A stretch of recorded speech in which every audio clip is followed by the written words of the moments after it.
मुंबई शहर में मॉनसून आया नहीं कि बारिश का कहर बरसने लगता है। घनश्याम की पत्नी सुमित्रा, 2 छोटे बच्चे और बूढ़े माँ बाप मुंबई में एक पुरानी बस्ती में रहते थे।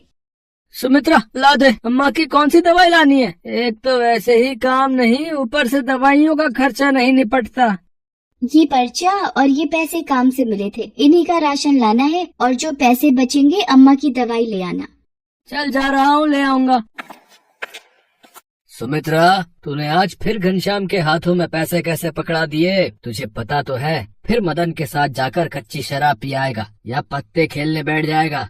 क्या करूँ बापू, जबरदस्ती ले गए कि मैं ही लाऊंगा घर का सामान। पर सुमित्रा, बारिश की वजह से कब हम पर मुसीबत आ जाए, कौन देख कर आया है।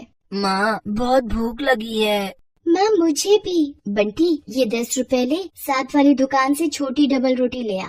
बंटी बराबर की दुकान से डबल रोटी ले आता है। सुमित्रा थोड़े से रखे दूध की चाय बनाकर बच्चों को चाय ब्रेड खिला देती है। दिन बीत जाता है, शाम होने को आ जाती है, पर घनश्याम का कुछ पता नहीं कहाँ गया। रात के 7 बजे।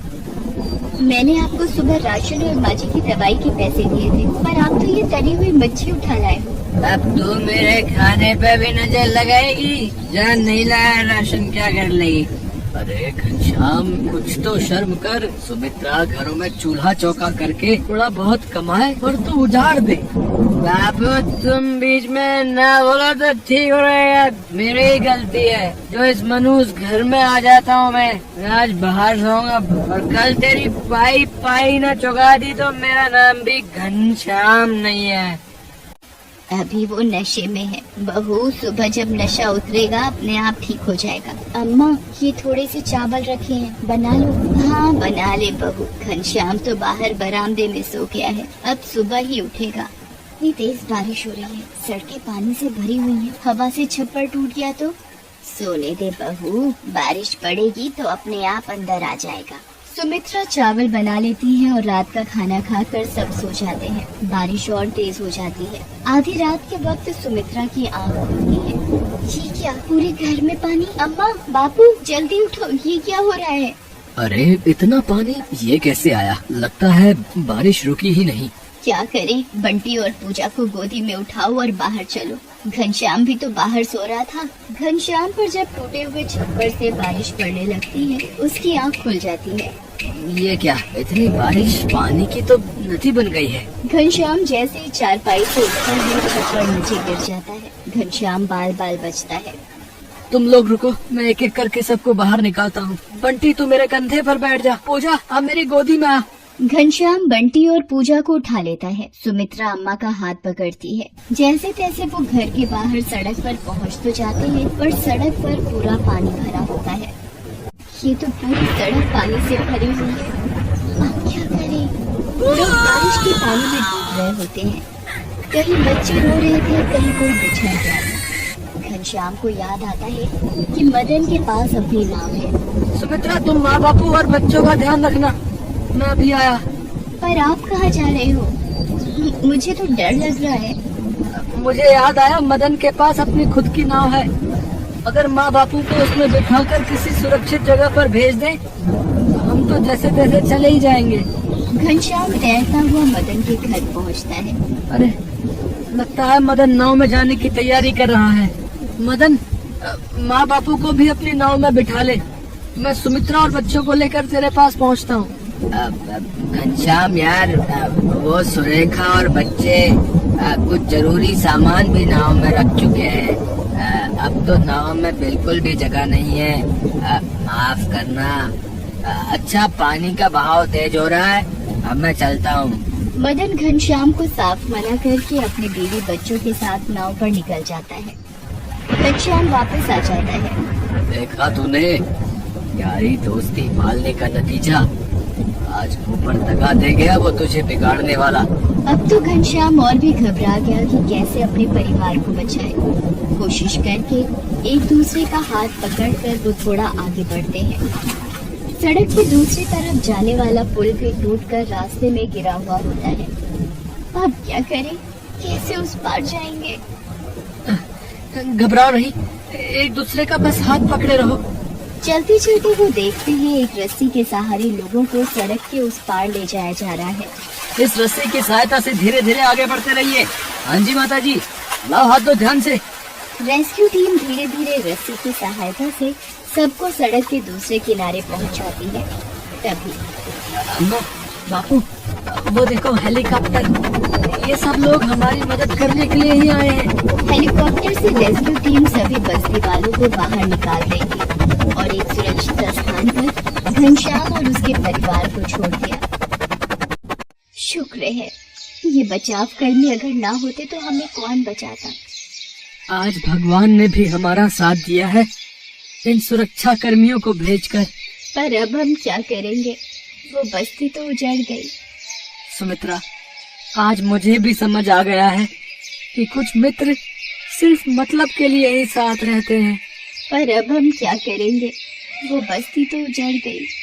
हिम्मत मत हार सुमित्रा, हम यहाँ कहीं आसपास की बस्ती में घर ले लेंगे। मैं वादा करता हूँ, शराब और जुए को कभी हाथ नहीं लगाऊंगा। खूब मेहनत करूंगा ताकि तुम सबको भरपेट भोजन मिल सके। कुछ दिन बाद जब बारिश रुक गई तब घनश्याम ने काम ढूंढना शुरू किया और एक बस्ती में किराए पर कमरा भी ले लिया।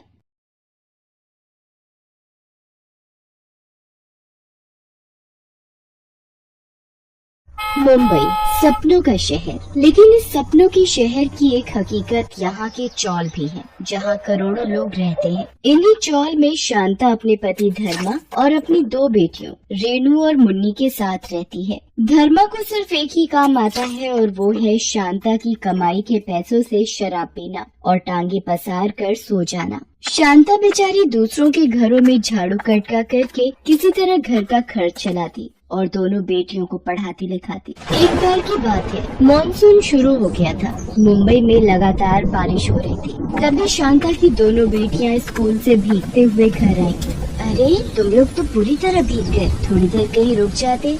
माँ, हमने बहुत देर इंतजार किया लेकिन बारिश रुकी ही नहीं। हमें लगा ज्यादा देर हो जाएगी तो आप परेशान हो जाएगी। ये मुंबई की बारिश भी ना हम गरीबों के लिए मुसीबत ही लेकर आती है। माँ, तुमने पिछले साल कहा था कि हमें रेनकोट ला दोगी, अगर वो ला दो तो हम नहीं भीगेंगे।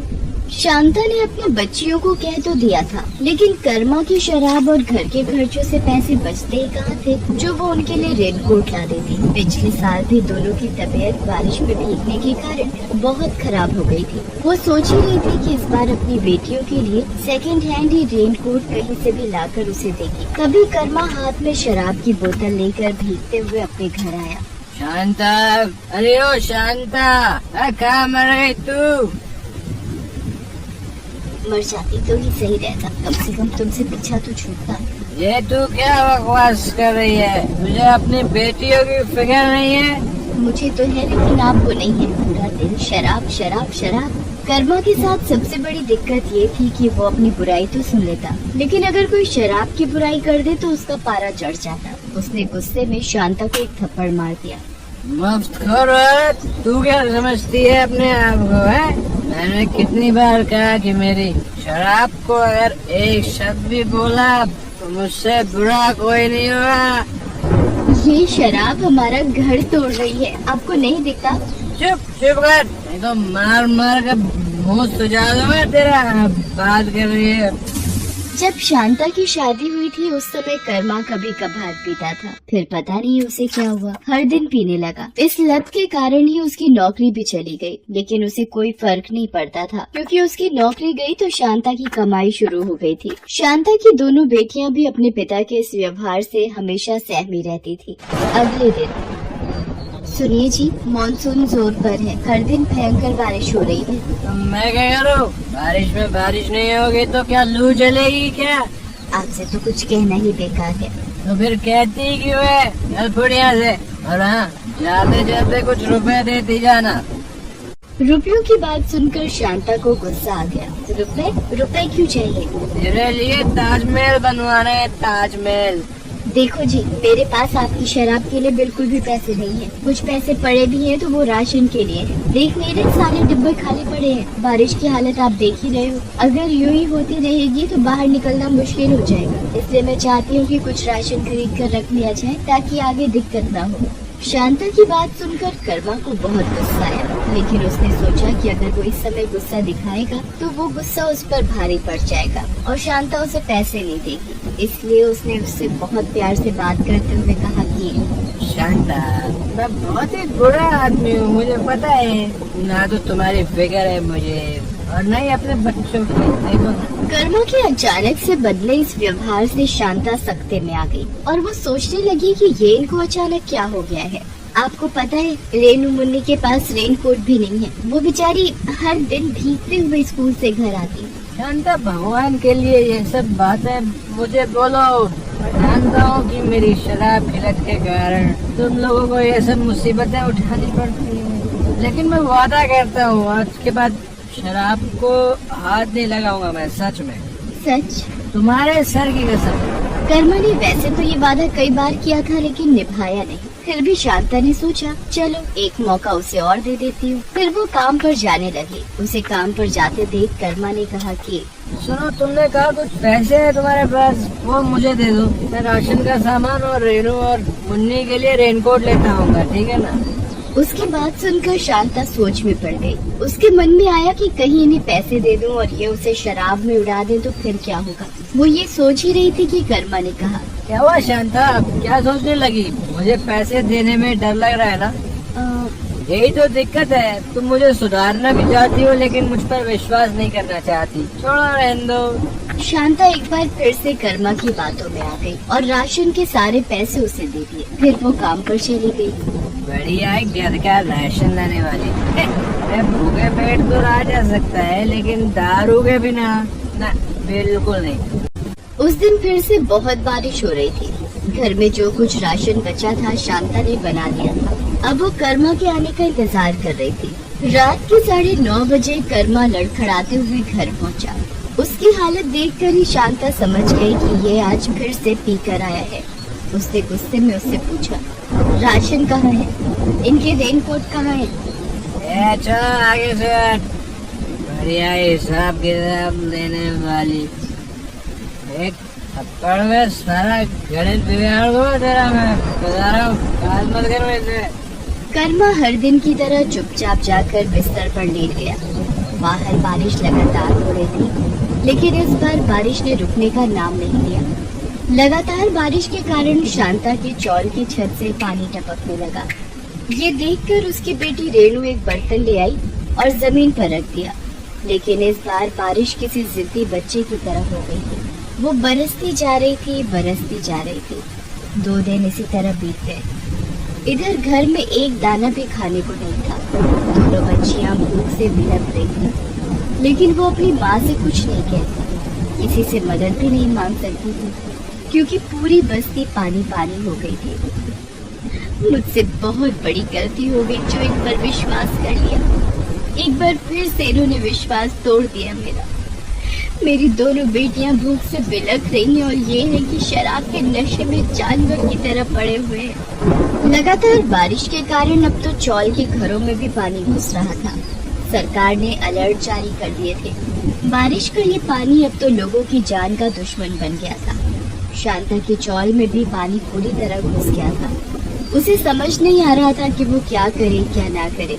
उसने कर्मा को जगाने की कोशिश की। वो जागता तो जरूर, लेकिन अपने पास रखी बोतल की शराब के 2 घूंट मारता और फिर लेट जाता। इस बीच पानी का स्तर लगातार बढ़ता ही जा रहा था। रेणु और मुन्नी को अब डर लगने लगा था। पूरी बस्ती से बचाओ बचाओ की आवाज आ रही थी। माँ, क्या हम लोग इस पानी में डूब जाएंगे? माँ, हम लोग मर जाएंगे क्या? उनकी बातों को सुनकर शांता को रोना आ रहा था, लेकिन ये वक्त रोने का नहीं था। हिम्मत से काम लेकर सबकी जान बचाने का था। कुछ नहीं होगा बेटा, कुछ नहीं होगा। बारिश कम होते ही सब ठीक हो जाएगा। लेकिन बारिश कहाँ हमारी बात सुनती है। वो तो अपनी रफ्तार में हो रही थी और आज तो पानी छतों तक भर गया था। लेकिन इस बीच कर्मा का नशा टूटा। होश में आने के बाद उसे समझ में आया कि वे लोग बहुत मुसीबत में हैं।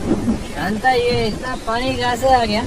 2 दिन से लगातार बारिश हो रही थी। इस बीच पानी और भी बढ़ता जा रहा था। शांता ने अपनी दोनों बेटियों को झट से अपने कांधे पर उठा लिया और अपने पति से कहा, हमें यहाँ से बाहर निकलना होगा, किसी से मदद मांगनी होगी। नहीं तो हम यहीं खत्म हो जाएंगे। पहली बार मौत का खौफ कर्मा के चेहरे पर दिखा और शायद पश्चाताप भी उसकी आंखों में दिख रहा था। उसने अपनी दोनों बेटियों को अपने कांधे पर उठा लिया और शांता से कहा, तू इनकी फिक्र मत कर शांता, मैं मर भी जाऊंगा लेकिन अपने बच्चों को कुछ नहीं होने दूंगा मैं, तो चिंता मत कर।